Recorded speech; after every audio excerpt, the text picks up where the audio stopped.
Welcome to OllieGolf.com. I'm your host and founder, David Igono. Today I have on a special guest, Grant Snider, the incidental comic himself. So a lot of you who've been listening regularly may think, why is this is about sports and success and process? Why is he interviewing an artist, a comic? Well, the more I've dove into just success and honestly getting to do what you love. Isn't that what all athletes get to do? They get to do what they love. They get to play their sport, whether it's golf or football or, heck, chess. A lot of things become relative and become actually very much the same. So stepping out on the wild side a little bit, but I believe that there's lots of knowledge to be gleaned from this. Grant, how are you doing today? I'm doing great. Thanks for having me, David. Well, like I told you before we got the call started, this is a little bit outside of the athletic realm, but I can almost guarantee that it's going to be more than worthwhile for both of us. Well, not just us, but anybody who's listening, whether they're an athlete or they draw or whatever. So my first question is quickly becoming the separator of champions and contenders, if you even want to call them that. And it is very, very simple.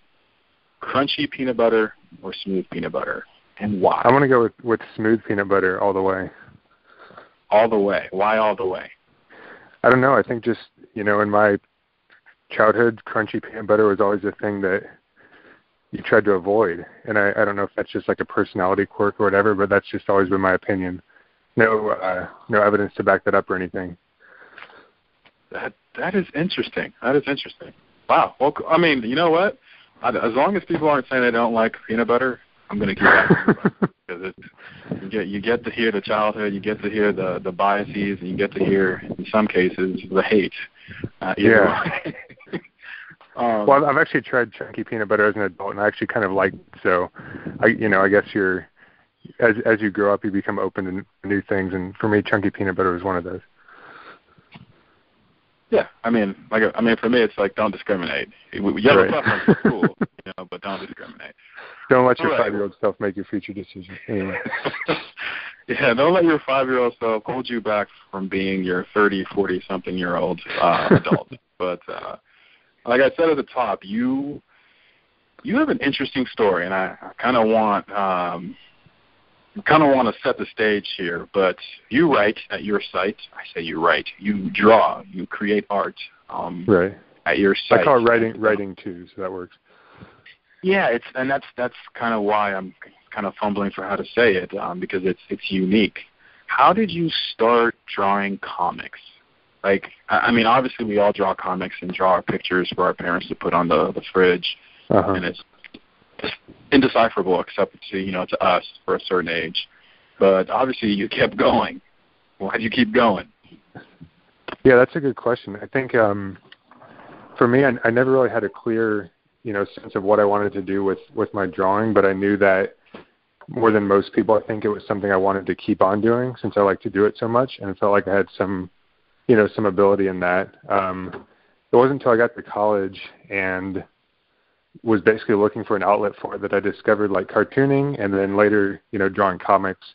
I think you mentioned sports as part of your usual audience. I mean, I was really into high school sports. I felt like it was always something I would, have goals and set, basically set goals and try to meet those, and also a way that consumed a lot of my time. And when I got to college, I was kind of looking for, something new to basically have goals towards and work on. So I started submitting to our college newspaper at the University of Kansas. They published some of them, and I thought that was pretty cool, and really just stuck with it. Kept trying to find new places to get published, and I'm pretty much doing the same thing today as when I got started. Yeah, and I'm going to give a full disclaimer because I like to keep all my cards out on the table. This interview isn't going to be one of those things where, like, we talk about, oh, so Grant, what did it feel like, when you were when your artwork was, published? I mean, that's great, and I'm sure you'll share that when we get to that point. Right. But honestly, and this is, like I said, this is sort of a diversion. I want to talk about the craft because I'll be honest. I have started to doodle and draw simply because I stopped doing it, I don't know, in grade school when, unless you're magnificent at it, what are they going to tell you? Oh, well, you need to focus on the arts or, like reading and literature or math or science. Right. And Seth Godin has talked at length about how, once kids get to like high school, none of them say that they're artists anymore. But up until like 5th or 6th grade, all you do is create stuff, and for me, selfishly, I want this conversation to be about just the love of it and just honestly the beginner. Like, my next question honestly is, I draw. I'll be at work and I'll take out my little desk planner and I'll make like little faces and make like little scenes with ships and all that nonsense. I wonder what my coworkers think when they see me. What is David doing with the day planner? But a question I have for you is, I'm not trying to put you too much on a pedestal as an artist, even though you are firmly on that pedestal. When somebody is starting out, or let's say, I know you have kids, when they draw, what should they focus on? Should they focus on just drawing a lot or creating a lot of art? Should they focus on technical skill? Or should they just focus on it being fun? Now that's sort of a 3-layer question, but you're the expert. I think the main thing to focus on is basically doing it for yourself and what you want to see in it. So I think basically the enjoyment, a kid gets out of it is in making something that looks like another thing or making something that makes you laugh. That's probably the hardest thing to keep, and the hardest part of why, grown-ups tend to drop it and not do it. So I think, basically keeping that spirit of it is the main thing. And, eventually if you're doing it for yourself and you're doing it to entertain yourself or make yourself laugh, if you show it to other people, they're going to respond to it because, as much as we like to think we're all, kind of individuals and different, pretty much we relate to each other on the same level. So I think just doing something that's highly personal and that way is really the best way to communicate and develop and, hopefully someday make what some other people might call art. Yeah. It's funny because, you have a website. I have a website. You put stuff out there and you're like, hope people like this. And you don't really, you do have like a reservation or a hesitation, but you don't think too much of it. I'm talking with my little doodles and drawings. When somebody walks by my desk, it's almost like I cover it up. Like I still do that when I'm doodling too. Why is that? Is that just like a reflex, or is that something that we need to almost protect until we, let's say our work is ready our art is ready to be shown to the world? Yeah, I think if you talk to people who write or talk to people who make any kind of creative work, they're not going to want to show you something before it's finished. So I think that's part of it. Another part is, when you're doing something like that, you're basically just a lot of times just putting your inner thoughts out there for other people to judge. So it's hard to do. And that's why I think, at least in my drawings, I struggle to put out stuff that's really, really personal, just because I'm afraid, like, someone's going to see that, and what are they going to think of that if I really show this other side of myself I haven't done in my comics before. Mm. Yeah. Wow. I'm pausing for a moment because I can't believe I'm actually getting to talk to you about this, because this is. I'm me, and I'm 100% going to be me all the time. But it's funny how it'd be cool if I ever got to interview an artist or a comic. Yeah. Just because.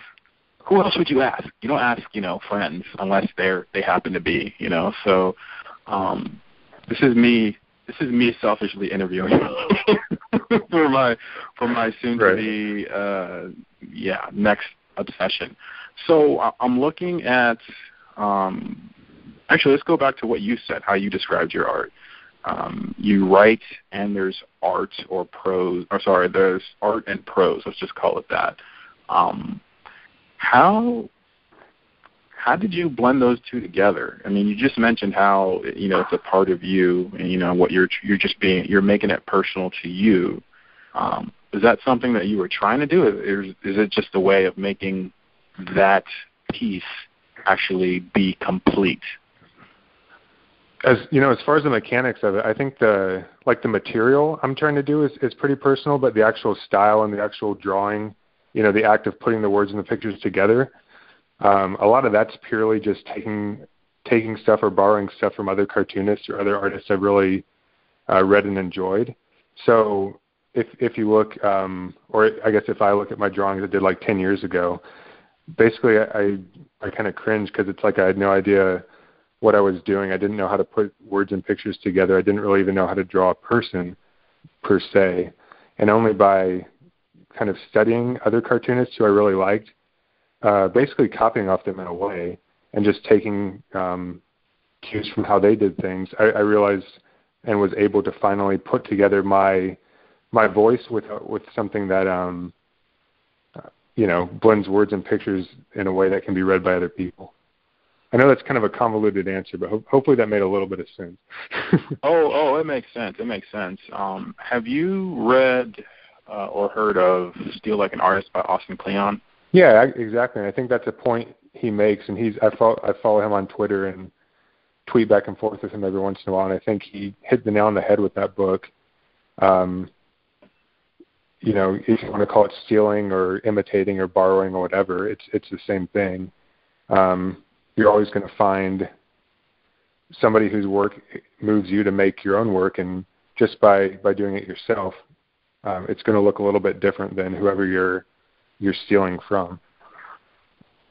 Yeah, and I'm looking at some of your pieces, and I'm just like, man, like I know I'm in the majority of people who would say, just looking at your last post here or poster was the news, which I think is funny how it ended. And in my mind, because we always want to be negative when we're creating stuff at the outset. It's like, man, I wish I could create a little scene like that. Like that's so hard. And then like my following thoughts are like, man, like who cares? Even if you drew something with stick figures and like no color, it's your work, and that's the cool thing is that even as you imitate, copy, steal, meld, whatever, from different places, and this is just me talking as I'm, going through it, you're obviously further down the path in that journey than I am, but it becomes your own either way. You can't solely copy somebody else and have it, connect. Yeah. And actually, so going back to what you're saying about the stick figures, I mean, probably the majority of people who have an internet connection have read the webcomic XKCD, which is basically just, a guy drawing stick figures, but the writing is so vibrant and so vivid that, it makes his stick figures look better than most people's regular or like highly rendered drawings, if that makes sense. Just by adding his voice, the stick figure becomes something a lot more than that. Yeah, and that actually shoots me to the question I was telling myself to not forget. What other cartoonists do you admire, follow? I'm not going to say steal from. Steal from. I won't tell you the ones I steal from. I'll just tell you the ones I admire but don't steal from. I think that's too big of a list. So one cartoonist I recently, I don't know if discovered is the right word, but recently really got into is a guy from Argentina. He goes by Liniers. I think his name's Ricardo Siri. But anyway, he draws a strip called Macanudo, and I think it's been in the paper for about 10 years. But they just started putting out like the English translations in book form, and it's pretty much the best thing I've ever read as far as like the art is amazing, and then just his humor and his writing style. It reminds me a lot of Calvin and Hobbes, but in a more surreal sense. So instead of like a boy and the tiger, there's a bunch of kind of bizarre characters that interact in this, in this world and do funny things. And that's one I'd really recommend to anyone. Wait, okay. So what is the name of the title? I'm going to look this up. It's called Macanudo. Oh. Macanudo.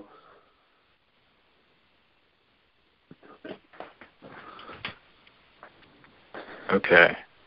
And I think this guy's pretty renowned. I think he has 300,000 Twitter followers or something. So it's not like he's an unknown, but I just think that probably not as many people in the United States know about him as should.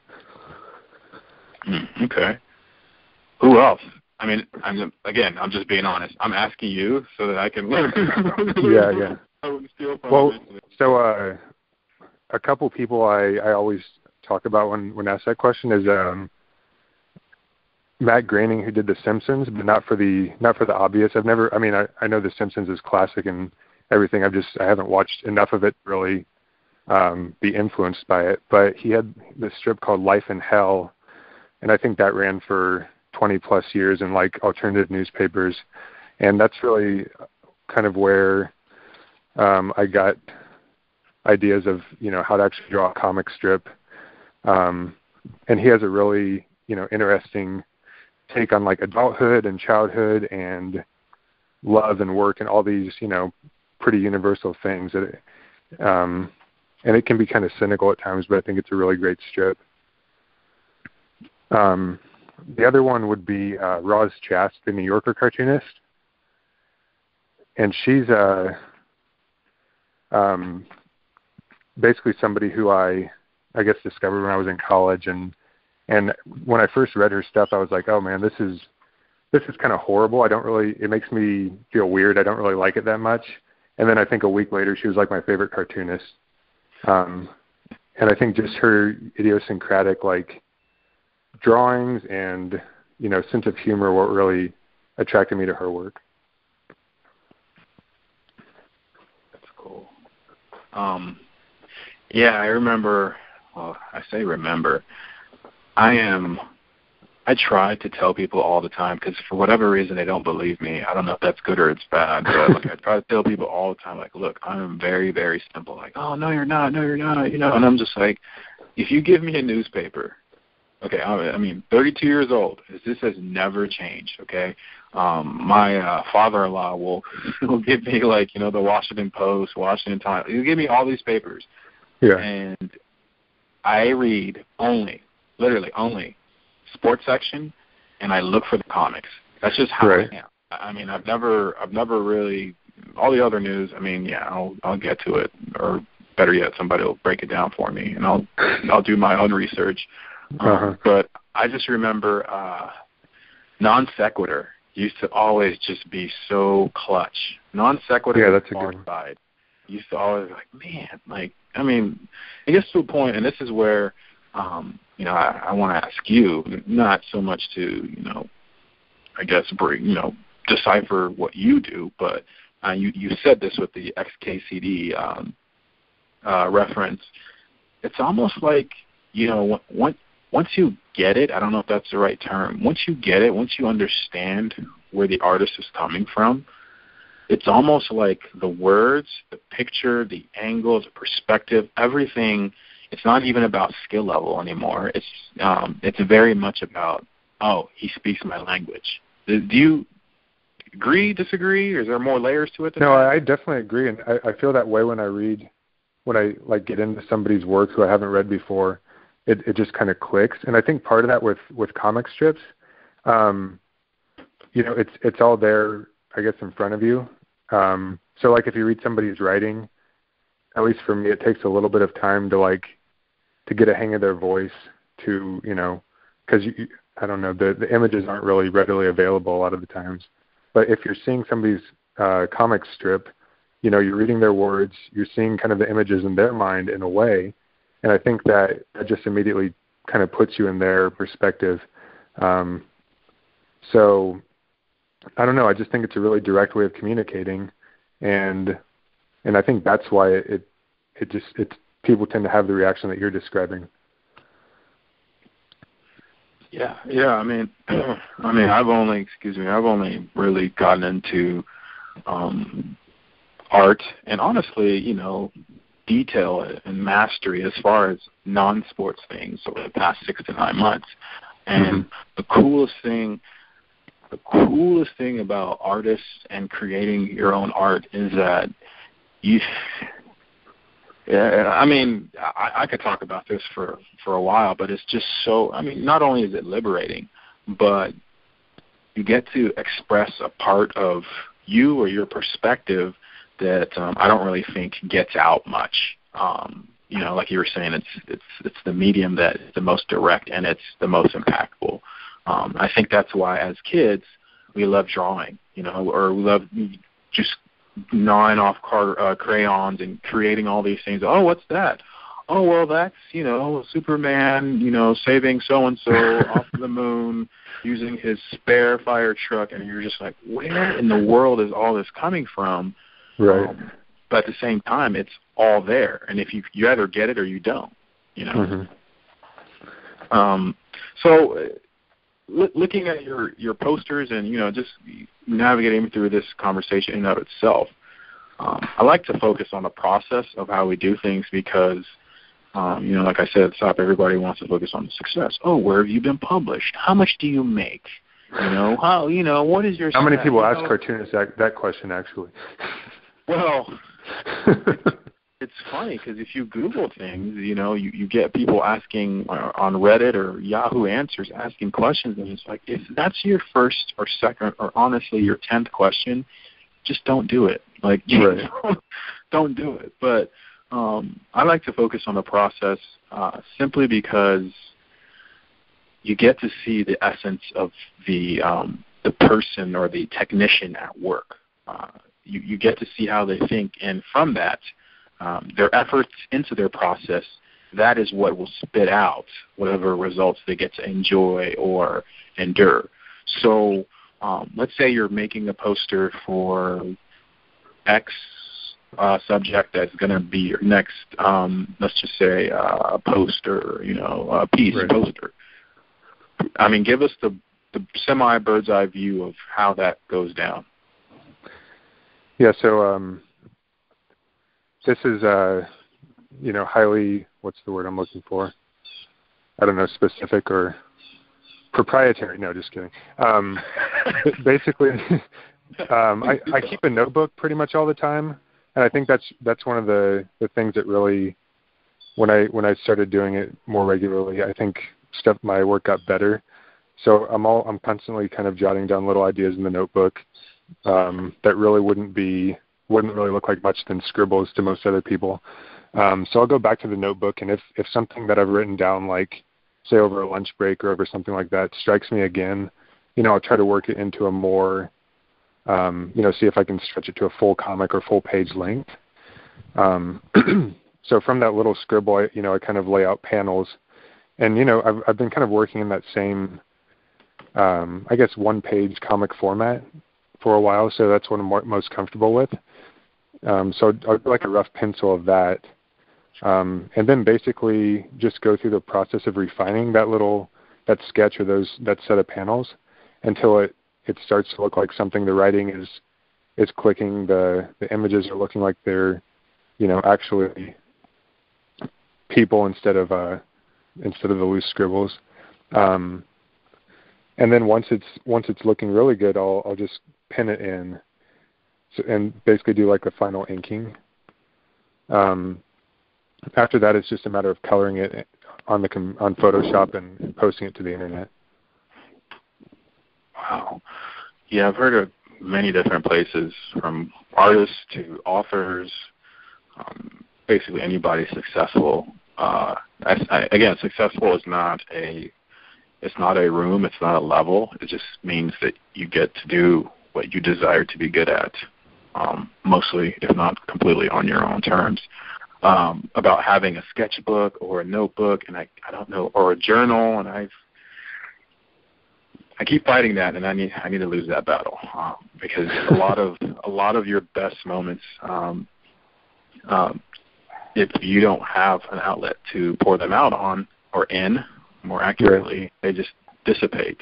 I know for me, I like to write down at least 10 ideas a day, or about different things or angles that I want to go on. And if I don't write them down, I mean, it's like, oh, did you remember 4 breaths ago? And you're like, what? What do you mean 4 breaths ago? You mean life? Yeah, I remember it, but I couldn't tell you. Can't differentiate it from anything else. So that's definitely something that I'm going to get on myself to start implementing. Couple more questions here, and I mean, again, I appreciate you taking the time out to talk to a very, very, let's just be very positive and say budding artist. Yeah. This is not a trick question, and you can answer it however you want to a certain degree. You've achieved a certain amount of notoriety or acclaim for your art, your work. But let's talk about, the opportunity cost. Has it been worth it pursuing it? And I say what is it for you? Is it just doing the work, creating the art personally and whatever comes, or is it like getting to express your thoughts, say like about the news or about New Year's resolutions or what have you? Yes, I mean, I feel like I'm continually reevaluating that question. It was a big struggle for me, I guess. You have to kind of read a little bit detailed in my bio to figure this out, but I'm an orthodontist as well. So I went to dental school and ortho school, which basically took up like 10 years of my life, and, was trying to figure out how to keep the comics going all through that time. And so, as far as putting struggles and putting restrictions on, my social life or my marriage and stuff, I mean, I did devote a lot of time to comics in that aspect. And I was always trying to figure out how I was going to keep it going and what, where I'd want to get published to basically force me to keep doing what I knew I loved doing. Now I don't feel like I have that same. I feel like I've overcome that struggle. I mean, I want to keep doing it pretty much no matter what, just because I've gotten into such a habit of doing it. But now the question is, what should I do next? Do I just keep making comics for my blog and for my, trying to build my audience, or do I try to work on a different medium or different style or different characters? And that's the point I'm at right now. Wow. That was an awesome answer because you answered the question I was going to ask you. Oh, cool. So I have to find another one here. No, I mean, when you create anything, especially when it's of your imagination and your volition, you breathe air into it. You keep doing it. You create a habit.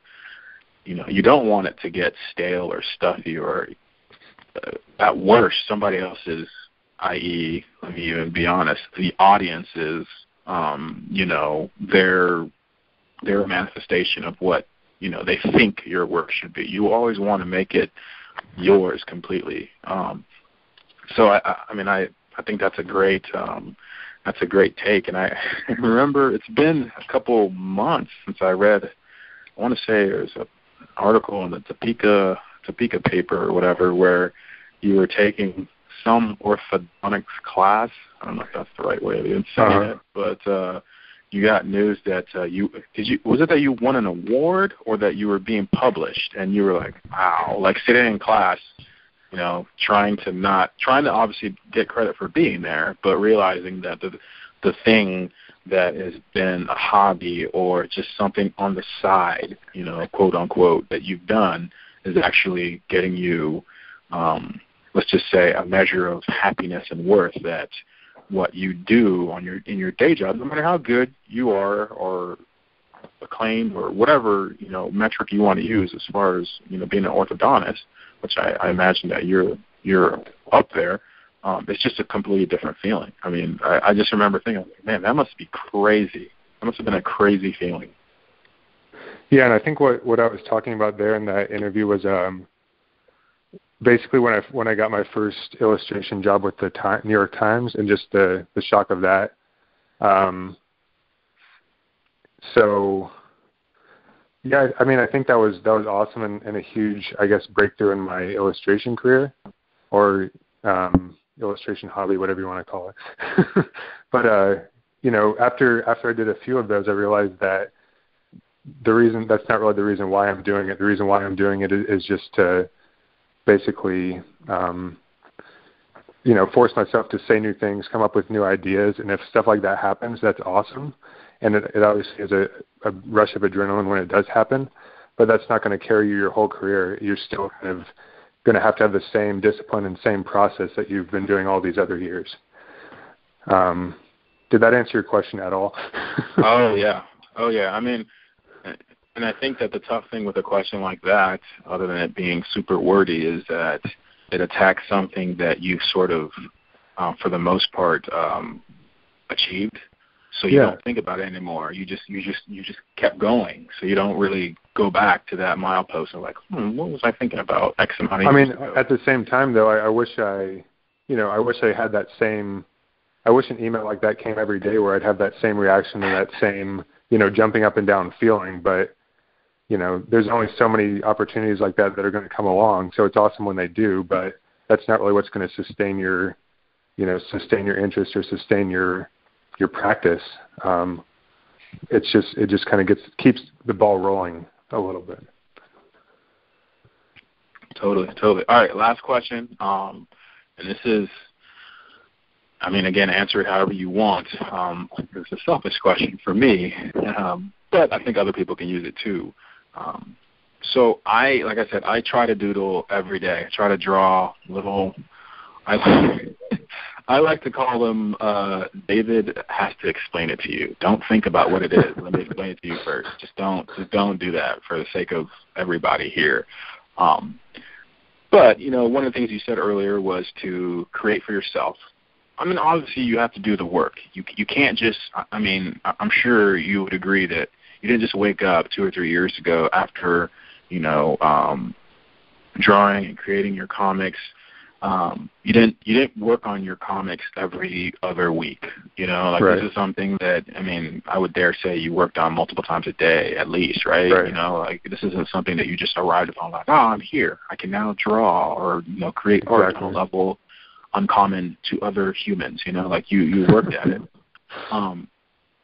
How can I and other, let's just say, budding artists or, you know, comics or whatever, how can we challenge ourselves? Because let's be honest, I mean, even if you are drawing stick figures, there's another level that you can get to, whether it's with, let's just call it text or prose or, you know, the commentary, or with angles and perspective or whatever. How can we challenge ourselves but also keep it to where it is, like you said, I mean, we're creating it for ourselves?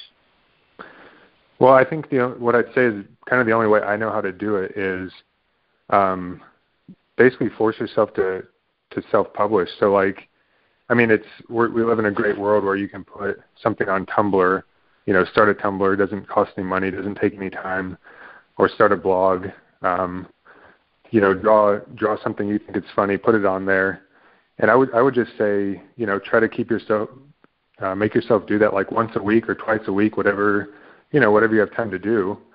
You don't have to show it to anybody at first, just kind of do it for yourself and keep doing that. And once you're at the point where you feel like, oh, this is really starting to look like what I want it to look like, or I've really said something good here, I really want to show other people, you know, then you share it with your friends, or you share it with, you know, people you work with, or even if you're feeling really brave, you know, like email it to somebody, you know, some editor or some person who could possibly share it to a bigger audience or publish it somewhere. And just that process of, you know, doing something new every week and continually trying to develop your style or your voice or your ideas, I think that's really the most important thing. That's a great answer, and it forced me to think of one question that I would have kicked myself if I didn't ask you. So I have to retract my one last question. All right. And that last question is, create a Tumblr, self-publish, like you're saying. what is the most straightforward way of self-publishing? So, like, what I've done, and I can't believe I'm even putting myself out here like that. Yeah. But I made a little Instagram, because I don't care for Instagram, really. I mean, it's awesome. I'm not saying it's bad. I'm not saying don't use it, but, like, it's one of those things where I check maybe, like, once a week when I'm bored, or in between stuff. And I was like, you know what? I'm going to use Instagram so that I actually create stuff. I'm all about creating.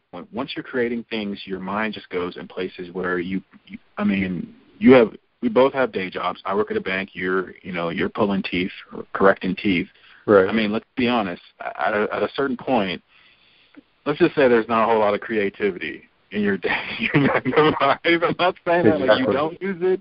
I'm just saying sometimes, I find myself daydreaming, like, man, what if, and But what is the simplest way before I just keep talking and ramble, what is the simplest way to publish stuff? I mean, because what I've done with the Instagram page is honestly I get out the back of a, bank receipt. I draw whatever it is that I'm drawing, and I take a picture of it, and I post it.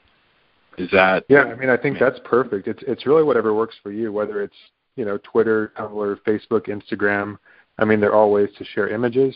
You don't have to buy a domain name necessarily, although that works too. When I started out, and I guess my site still is, it was on Blogspot, and that was the thing everyone was using. So just whatever way is the quickest and easiest to get stuff out there, and whatever other people are looking at. I'm sure, if you listen to this 5 years from now, whatever that platform is will be completely different. So I don't want to commit to like which one's better or which one's superior. It's really just whatever works and whatever's easiest for you.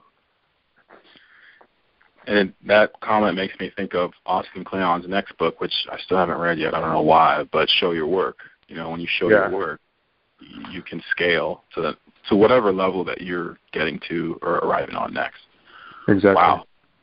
Wow. Well, I mean, I would love to do this again, and maybe we have to do this again because, I mean, me personally, and this is where I get sort of like glazy eyed. People are like, you're weird, but it's like one of the reasons why I love sports, especially certain team sports. And I think of a guy like Michael Jordan, and people will say, he was a ruthless and very good basketball player. I was like, well, yeah, but what I liked about Michael Jordan personally was how he was always able to create space for himself as an athlete to get his shots off. So when I think about that, and you can transcend that to any sport you want. Peyton Manning, he does not run fast, or he's not an athlete per se, as far as like, if you wanted to be an athlete, you don't necessarily want his body, but he's able to create space for himself to make plays.